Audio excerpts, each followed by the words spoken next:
ജ്ഞാനം 7-ാം അധ്യായം. എല്ലാവരെയും പോലെ ഞാനും മർത്യനാണ്, മണ്ണിൽ നിന്നുള്ള ആദ്യ സൃഷ്ടിയുടെ പിൻഗാമി. മാതൃഗർഭത്തിൽ ഞാൻ ഉരുവായി. ദാമ്പത്യത്തിൻ്റെ ആനന്ദത്തിൽ പുരുഷബീജത്തിൽ നിന്ന് ജീവൻ ലഭിച്ചു. 10 മാസം കൊണ്ട് അമ്മയുടെ രക്തത്താൽ പുഷ്ടി പ്രാപിച്ചു. ജനിച്ചപ്പോൾ ഞാനും മറ്റുള്ളവർ ശ്വസിക്കുന്ന വായു തന്നെ ശ്വസിച്ചു. എല്ലാവരും പിറന്ന ഭൂമിയിൽ ഞാനും പിറന്നു വീണു. എൻ്റെ ആദ്യ ശബ്ദം എല്ലാവരുടേതും പോലെ കരച്ചിലായിരുന്നു. പിള്ളക്കച്ചയിൽ ശ്രദ്ധാപൂർവം ഞാൻ പരിചരിക്കപ്പെട്ടു. രാജാക്കന്മാരുടെയും ജീവിതാരംഭം ഇങ്ങനെ തന്നെ.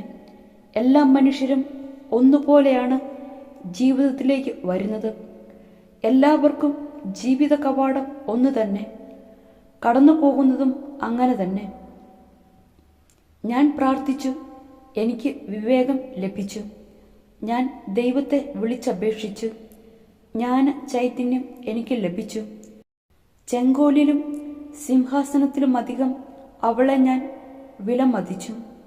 അവളോട് തുലനം ചെയ്യുമ്പോൾ ധനം നിസ്സാരമെന്ന് ഞാൻ കണക്കാക്കി. അനർഘ രത്നവും അവൾക്ക് തുല്യമല്ലെന്ന് ഞാൻ കണ്ടു. അവളുടെ മുൻപിൽ സ്വർണം മണൽത്തരി മാത്രം, വെള്ളി കളിമണ്ണും. ആരോഗ്യത്തെയും സൗന്ദര്യത്തെയും കാൾ അവളെ ഞാൻ സ്നേഹിച്ചു. പ്രകാശത്തേക്കാൾ കാമ്യമായി അവളെ ഞാൻ വരിച്ചു.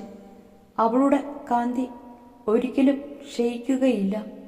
അവളോടൊത്ത് എല്ലാ നന്മകളും എണ്ണമറ്റ ധനവും എനിക്ക് ലഭിച്ചു. അവയിലെല്ലാം ഞാൻ സന്തോഷിച്ചു. ജ്ഞാനമാണ് അവയെ നയിക്കുന്നത്, എങ്കിലും അവളാണ് അവയുടെ ജനനിയെന്ന് ഞാൻ ഗ്രഹിച്ചില്ല. ജ്ഞാനം പകരാൻ ആഗ്രഹം. കാപണ്ഡമന്യേ ഞാൻ ജ്ഞാനമഭ്യസിച്ചു. വൈമനസ്യമന്യേ അത് പങ്കുവച്ചു. ഞാൻ അവളുടെ സമ്പത്ത് മറച്ചു വയ്ക്കുന്നില്ല. അത് മനുഷ്യർക്ക് അക്ഷയനിധിയാണ്. ജ്ഞാനം സിദ്ധിച്ചവർ ദൈവത്തിൻ്റെ സൗഹൃദം നേടുന്നു. അവളുടെ പ്രബോധനം അവരെ അതിന് യോഗ്യരാക്കുന്നു. വിവേകത്തോടെ സംസാരിക്കാനും ദൈവദാനങ്ങൾക്കൊത്തവിധം ചിന്തിക്കാനും ദൈവം എന്നെ അനുഗ്രഹിക്കട്ടെ. അവിടുന്നാണ് ജ്ഞാനത്തെപ്പോലും നയിക്കുന്നതും ജ്ഞാനിയെ തിരുത്തുന്നതും. വിവേകവും കരകൗശല വിദ്യയും എന്ന പോലെ നമ്മളും നമ്മുടെ വചനങ്ങളും അവിടുത്തെ കരങ്ങളിലാണ്. പ്രപഞ്ചഘടനയും പഞ്ചഭൂതങ്ങളുടെ പ്രവർത്തനവും കാലത്തിൻ്റെ ആദി മധ്യാന്തങ്ങളും സൂര്യൻ്റെ അയനങ്ങളുടെ മാറ്റങ്ങളും ഋതു പരിവർത്തനങ്ങളും വത്സരങ്ങളുടെ ആവർത്തന ചക്രങ്ങളും നക്ഷത്രരാശിയുടെ മാറ്റങ്ങളും മൃഗങ്ങളുടെ പ്രകൃതവും വന്യമൃഗങ്ങളുടെ ശൗര്യവും ആത്മാക്കളുടെ ശക്തിയും മനുഷ്യരുടെ യുക്തിബോധവും സസ്യങ്ങളുടെ വിവിധത്വവും വേരുകളുടെ ഗുണവും തെറ്റുപറ്റാത്ത വിധം മനസ്സിലാക്കാൻ അവിടുന്നാണ് എനിക്കിടയാക്കിയത്. നിഗൂഢമായതും പ്രകടമായതും ഞാൻ പഠിച്ചു. ജ്ഞാനത്തിൻ്റെ മഹത്വം സകലതും രൂപപ്പെടുത്തുന്ന ജ്ഞാനമാണ് എന്നെ അഭ്യസിപ്പിച്ചത്.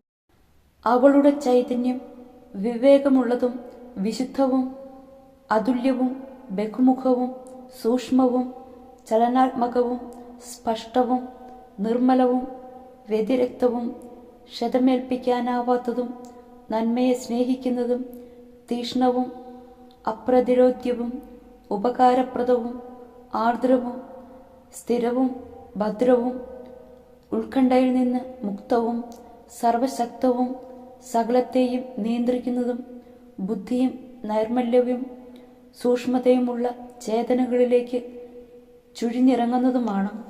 എല്ലാ ചലനങ്ങളെയും കാൾ ചലനാത്മകമാണ് ജ്ഞാനം. അവൾ തൻ്റെ നിർമ്മലതയാൽ എല്ലാറ്റിലും വ്യാപിക്കുന്നു, ചുഴിഞ്ഞിറങ്ങുന്നു. അവൾ ദൈവശക്തിയുടെ ശ്വാസവും സർവശക്തൻ്റെ മഹത്വത്തിൻ്റെ ശുദ്ധമായ നിസ്സരണവുമാണ്. മലിനമായ ഒന്നിനും അവളിൽ പ്രവേശനമില്ല. നിത്യ തേജസ്സിൻ്റെ പ്രതിഫലമാനവൾ. ദൈവത്തിൻ്റെ പ്രവർത്തനങ്ങളുടെ നിർമ്മല ദർപ്പണം, അവിടുത്തെ നന്മയുടെ പ്രതിരൂപം. ഏകയെങ്കിലും സകലതും അവൾക്ക് സാധ്യമാണ്. മാറ്റത്തിന് അധീനയാകാതെ അവൾ സർവവും നവീകരിക്കുന്നു. ഓരോ തലമുറയിലുമുള്ള വിശുദ്ധ ചേതനകളിൽ പ്രവേശിക്കുന്നു. അവരെ ദൈവമിത്രങ്ങളും പ്രവാചകരുമാക്കുന്നു. ദൈവം എന്തിനേയും കാളുപരി ജ്ഞാനികളെ സ്നേഹിക്കുന്നു. ജ്ഞാനത്തിന് സൂര്യനേക്കാൾ സൗന്ദര്യമുണ്ട്. അവൾ നക്ഷത്ര രാശിയെ അതിശയിക്കുന്നു. പ്രകാശത്തോട് തുലനം ചെയ്യുമ്പോൾ അവൾ തന്നെ ശ്രേഷ്ഠ കാരണം. പ്രകാശം ഇരുട്ടിന് വഴിമാറുന്നു. ജ്ഞാനത്തിനെതിരെ തിന്മ ബലപ്പെടുകയില്ല.